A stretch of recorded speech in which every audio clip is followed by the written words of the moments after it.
성경 창세기 2장 7절 말씀입니다. 구약 성경 2조 창세기 2장 7절 말씀입니다. 제가 말씀 봉독하겠습니다. 여호와 하나님이 땅에 흙으로 사람을 지으시고 생기를 그 고에 불어 넣으시니 사람이 생명이 되니라. 아멘. 이 시간 오갑 찬양대 찬양으로 함께 영광 돌리겠습니다. 창조하셨겠습니까? 왜 우리 같은 사람을 창조하셨겠습니까? 거기에는 분명한 목적이 있습니다. 우리가 살아가는 데 있어서 던져야만 하는 가장 중요한 질문 중 하나가 바로 정체성에 관한 질문입니다. 나는 누구이고 하나님은 왜 나를 창조하셨을까? 사람이란 누구인가? 기듯한 제목으로 글을 쓴 톨스토이도 이 사람이 무엇인가 하는 책을 쓰면서 사람이 하나님의 형상으로 하나님의 걸작품으로 만들어졌구나 비슷하게 고백합니다. 이 질문은 애굽에서 노예로 살았던 이스라엘의 매우 중요한 질문이었습니다. 400여 년 동안 조상 때부터 지금 서 있는 자리까지 우리는 왜 하나님의 백성인데 하나님은 지금 살아계신 건가? 이 고통 가운데서 주님은 우리의 음성을 듣는 것인가? 계속해서 이들은 이 노예의 종으로서의 자리에서 살아계신 하나님을 계속해서 부르짖었습니다. 주님, 살아계신다면 우리를 이 고통 가운데서 건져달라고 계속해서 질문하고 또 주님과 속삭이며 이 고통에서 벗어나기를 원했습니다. 그 문명 세계에서 아무것도 없는 허허 벌판으로 주님은 그들을 인도하시면서 그 광야에서 하나님이 누구인지를 만나주셨습니다. 나는 스스로 있는 분이야. 나는 스스로 있는 자야. 나는 영원부터 영원까지 지금도 살아있지만 앞으로도 영원히 존재하는 자 하나님이라는 것을 모세뿐만 아니라 그 광야에 나온 자들에게 알려주셨습니다. 오늘 우리가 살아가는 이 시대에도 하나님은 역사하십니다. 하나님은 우리 가정, 우리의 삶, 모든 영역에 함께하고 계십니다. 하나님이 살아계셨다는 것을 우리는 계속해서 우리 몸으로, 우리 눈으로, 우리 모든 영역으로 지금 체험하고 있습니다. 과학의 발달은 인공지능 시대로 살아가면서 사람들은 하나님은 없잖아. 하나님은 어디 있어? 라고 외칩니다. 이제 기계가 사람을 끌고 있는데 무엇이 하나님이 있다고 보이지냐고 아우성을 칩니다. 우리는 믿어야 합니다. 이 과학 발달, 포스트 모데의 시대에도 살아계신 하나님은 여전히 나와 함께한다는 이 사실을 고백합니다. 우리 교회, 우리 가정, 일터, 직장, 사업장, 농토에서 여전히 주님은 역사하고 계십니다. 아무리 인공지능이 발달해도 하나님을 따라갈 수 없습니다.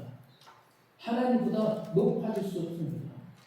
바벨탑을 쌓으면서 사람들은 높아지려고 했지만 하나님은 한 번에 그들을 쿡 치셨습니다. 그들의 언어가 달라지게 만들어 놓으셨습니다. 본문 7절 말씀을 보면 여호와 하나님이 땅의 흙으로 사람을 지으시고 생기를 그 코에 불어 넣으시니 사람이 생명이 되리라고 말씀하십니다. 토기장이가 흙을 가지고 작품을 만들 때 만들었다, 지었다 라고 말한 것처럼 하나님께서 사람을 지으셨다 라고 말씀하고 있습니다.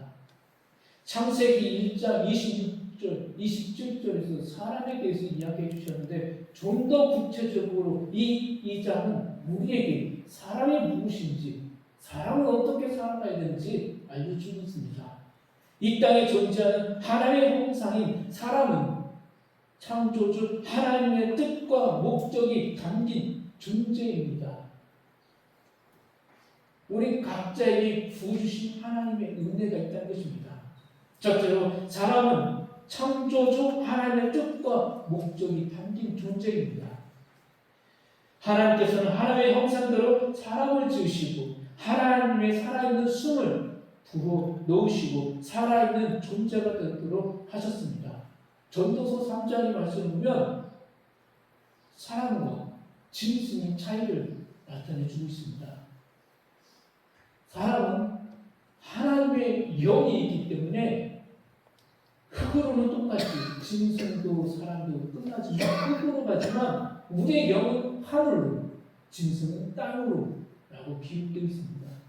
우리는 하나님의 형상으로 지음받았고 하나님의 성격, 하나님의 영을 우리에게 부어주셨습니다.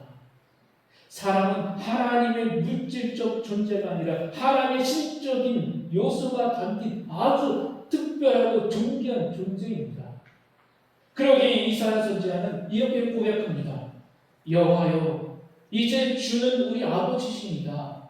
우리는 진흙이요 주는 토기장이시니 우리는 다 주의 손으로 지은 것입니다.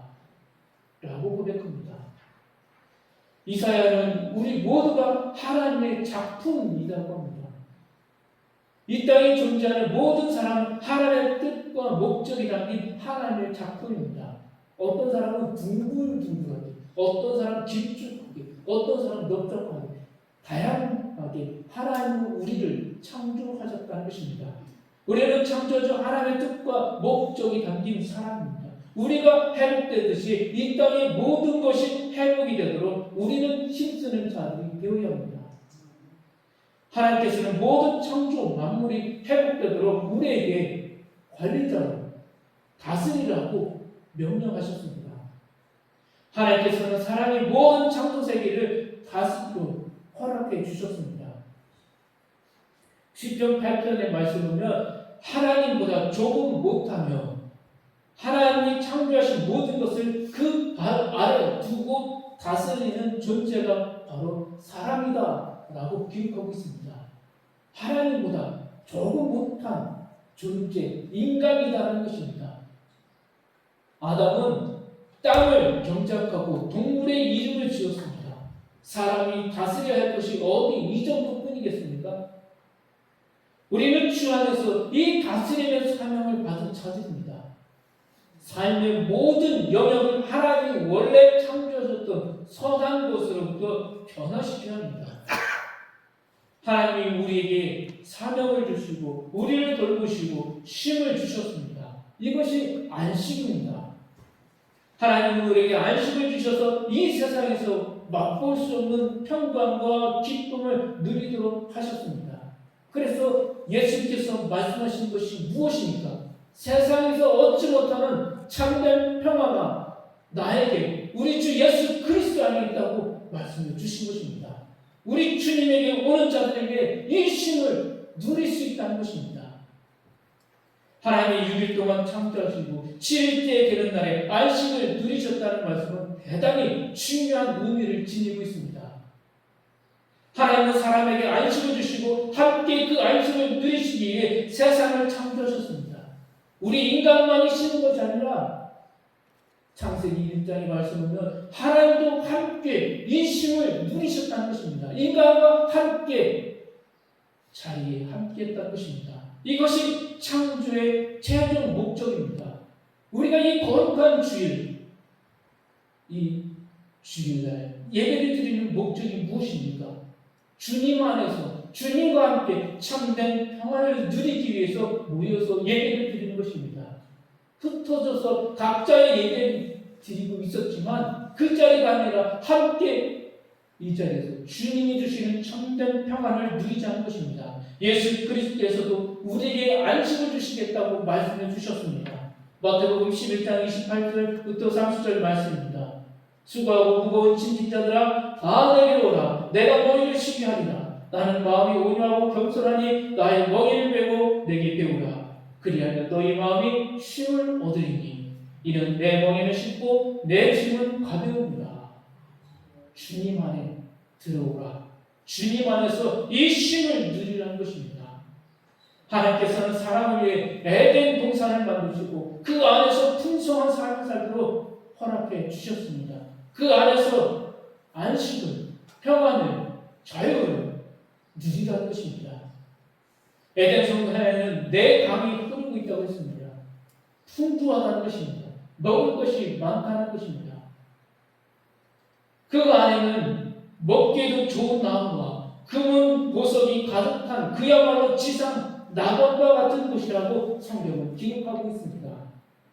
하나님이 원래 주시려는 행복이 이와 같다는 것입니다. 하나님께서 우리에게 주시는 참된 평안, 참된 안식이 이렇다는 것입니다. 우리가 가야 할 본향 땅이 이런 참된 안식이 있는 자리라는 것입니다. 지금 세상이 주는 잠깐의 만족과 즐거움에 속아 엉뚱한 곳에 있다면 다시 에덴으로 돌아와야 합니다. 주님의 품으로 들어오는 성도가 되어야 합니다. 내 몸 전체가 이 주님께 들어와 있어야 합니다. 목이 마르다고 바닷물을 벌컥벌컥 먹으면 어떻게 되겠습니까? 수영하다가 아이고 덥다, 아이고 지치네, 그 바닷물 짠물을 먹으면 어떻게 되겠습니까? 더 목마른 것입니다. 우리는 세상이 주는 그 썩은 물을 먹는 것이 아닙니다. 귀한 생수의 물을 먹으러 이 자리에 나온 것입니다. 하나님이 주시는 영원한 생명의 말씀, 생명수를 먹을 때에 우리는 다시 소생하게 되어 있고 우리는 다시 이 안식과 평안을, 자유를 누릴 수가 있는 것입니다. 그래서 주님께서 진리 안에 자유하라고 말씀해 주신 것입니다. 둘째로 사람은 하나님의 명령을 따르는 존재입니다. 창세기 2장 16절 17절 말씀입니다. 여호와 하나님이 그 사람에게 명하여 이르시되 동산 각종 나무의 열매는 내가 인으로 먹되 선악을 알게 하는 나무의 열매는 먹지 말라. 내가 먹는 날에는 반드시 죽으리라 하시니라. 사람이 하나님의 명령을 따라야 하는 존재라는 것입니다. 하나님의 명령을 받아서 이 명령대로 순종하는 것이 사랑입니다. 하나님은 사람에게 에덴 동산을 경작하며 지키게 하셨습니다. 또한 선악을 알게 하는 나무의 열매를 먹지 말라고 하셨습니다. 그것을 먹는 날에는 반드시 죽으리라고 하셨습니다. 사람들은 말합니다. 하나님이 선악을 구별하는 이 선악과를 괜히 두셨다. 하나님이 우리에게 죄를 짓게 만들었다고 고백합니다. 선악과에 담긴 하나님의 사랑의 크기를 모르기 때문에 그렇게 이야기하는 것입니다. 하나님은 우리를 사랑하십니다. 하나님은 사람이 하나님의 명령을 따라 살아야 한다는 것을 분명하게 가르쳐 주십니다. 신명기의 말씀을 보면 지속적으로 하나님의 명령과 규례와 법도를 지켜라, 행하라 라고 말씀하십니다. 이것을 행하는 자에게 하나님은 무엇을 주시겠다는 약속 또한 이 말씀에 기록되어 있습니다. 언약의 백성에게, 이 말씀을 따르는 자에게는 하나님의 언약의 축복이, 언약의 말씀이 그의 삶을, 그의 모든 가정의 자녀들에게 복을 주시겠다는 것입니다. 시편 1편은 어떻게 기록되어 있습니까? 복 있는 사람, 행복한 사람은 여호와의 말씀을 주야로 묵상하는 자라고 시편 기전에 기록하고 있습니다.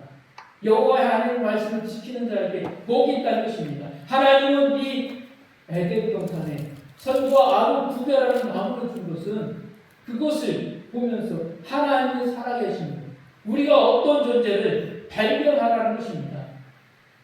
진정한 자유는 자발적인 선택이 가능할 때 주어집니다. 이 악과 선이라는 나무를 볼 때 아담과 하와는 유혹에 넘어져서 먹었지만 이것을 먹을 수도 있고 먹지 않을 자유가 또한 주님이 우리에게 주셨다는 것입니다. 어떤 사람은 이 자유를 보면서 내가 이 악을 먹어야겠다, 내가 이것을 먹지 않아야겠다 판단하지만 주님은 이 안에서 우리에게서 역사한다는 것입니다. 계속해서 주님은 계속해서 교제를, 하나님은 계속해서 우리에게 이 법을 말씀해 주시면서 지키는 자에게, 지키지 않는 자에게 어떠한 자유와 어떠한 심판이 있는지 말씀해 주십니다. 에덴 동산의 모든 것을 다 주실 뿐만 아니라 하나님 스스로 경배할 수 있는 자유까지 우리에게 주셨습니다. 어떤 자는 주님을 경배하며 이 복을 누리는 자도 있지만 어떤 자는 주님을 경배하지 못하여서 하나님이 주시는 이 심판의 자리에서 책망을 받는 자들도 있을 것입니다. 하나님의 그 사랑을 깨달아 날마다 기쁘게 순종하는 하나님의 백성이 되어야 합니다. 세 번째로 사랑은 서로 돕는 존재로 한 몸 공동체를 이루어야 하는 존재입니다. 창세기 2장 18절 말씀입니다. 여호와 하나님이 이르시되 사람을 혼자 사는 것이 좋지 아니하니 내가 그를 위하여 돕는 배필을 지으리라 하시니라. 사람이 혼자 사는 것이 좋지 않다. 내가 그를 위하여 돕는 배필을 지으리라. 남자와 여자 창조를 지금 말씀해 주고 있는 것입니다. 그들의 결혼과 부부관계 등 하나님 창조 섭리 질서를 여기 담고 말해주고 있는 것입니다. 사람이 혼자 사는 것이 좋지 않다라는 말은 하나님의 판단에서 시작되었다는 것과 사람은 본질적으로 함께 살아야 하는 존재임을 알려주는 말씀입니다. 혼자 살 수 없다는 것입니다. 협력해야 된다는 것입니다. 하나님은 사람이 홀로 있는 것이 좋지 않다고 말씀하시며 돕는 배필을 지으셨다고 했습니다. 하나님의 창조 계획이 이미 돕는 배필이 있었습니다. 그와 함께 이루는 과정이 있었습니다. 하나님은 아담에게 동물들의 이름을 짓는 일을 맡기셨지만 돕는 배필이 없었습니다. 우리는 혼자서 모든 일을 할 수는 없습니다. 서로 도우며 함께 사명을 감당할 때 하나님의 영광을 맛볼 수가 있습니다. 서로 주 안에서 힘을 합해 사명을 감당할 때 만족스러운 삶을 살아갈 수가 있습니다. 뿐만 아니라 하나님은 결혼 서원을 통해 서로 돕는 자로서 그 역할을 넘어 한 몸을 이루는 공동체를 이루어야 함을 말씀해 주고 있는 것입니다. 또한 하나님은 교회를 바로 이런 돕는 동역자로 우리를 부르셨습니다. 혼자서 교회를 세우는 것이 아니라 성령님은 우리 각 사람에게 서로 다른 은사를 주셔서 하나님의 공동체를 세우라고 우리를 부르셨습니다. 예수 그리스도 안에서 한 몸, 한 공동체를 이루어가는 것이 우리가 하나님의 뜻을 이루는 것입니다. 사람이 무엇입니까? 사람은 하나님을 닮은 특별한 존재로 창조되어 하나님을 대리하는 통치자와 섬기는 자로 세움을 받았습니다. 하나님은 계속해서 우리를 동역자로 부르셨습니다. 세상은 계속해서 이 창조 질서를 파괴하고 있습니다. 어떻게 하나님이 남자와 여자를 창조했냐? 남자와 남자, 여자와 여자. 계속해서 세상은 결혼할 수 있다 라고 이 하나님의 말씀을 깨는 자들이 있습니다. 돌아오는 토요일 13일에 이곳을 알리는 키워 축제가 있습니다. 이 축제는 잘못된 겁니다. 하나님은 분명히 남자와 여자를 창조하셨습니다. 전에는 국회의원들이 이 법을 통과하지 못하도록 막고 있었습니다. 그런데 이제는 정부가 나서서 이 차별금지법을 통과시키려고 합니다. 우리는 이것을 막아야 합니다. 우리는 이것이 통과되지 않도록 해야 합니다. 차별금지법. 모양새는 참 좋은 것 같지만, 단어는 참 좋은 것 같지만, 그 안에 있는 내용이 중요합니다. 남자와 여자, 하나님 분명히 이렇게 창조하셨습니다. 남자와 남자가 결혼할 수 없다는 것을 창세기 1장, 2장에서 분명히 말씀해 주셨고, 또한 레위기에서 그렇게 하면 안 된다라고 막으셨습니다. 로마에서도 계속해서 이 창조 질서를 깨지 말라고 주님은 말씀해 주셨습니다. 우리는 계속해서 이 창조 질서가 깨지지 않도록 우리는 깨어서 영적인 분별력을 가지면 이 법이 통과되지 않도록 막아야 합니다. 하나님의 법대로 세상 질서가 작동할 수 있도록, 하나님의 뜻으로 이루어질 수 있도록 온전하게 이 세상 만물이 질서를 잡아갈 수 있도록, 과학이 발달되어도 문명이 발달되어도 하나님은 여전히 살아계시고 하나님은 여전히 우리와 함께한다는 이 사실을 우리가 보여주어야 합니다. 이 사실을 믿을 때 하나님께서 약속하신 복을 누리는 삶이 될 수가 있습니다. 하나님께서 약속했던 복이 우리에게 임한다는 것입니다. 하나님은 이 땅의 모든 것의 주인이십니다. 그리고 우리 모두의 가정의 주인이십니다. 우리는 하나님의 주인이심을 기억해야 합니다. 또한 하나님의 금지 명령을 어길 시에 죽음의 형벌을 받을 수밖에 없는 제한적 존재라는 사실도 늘 기억해야 합니다.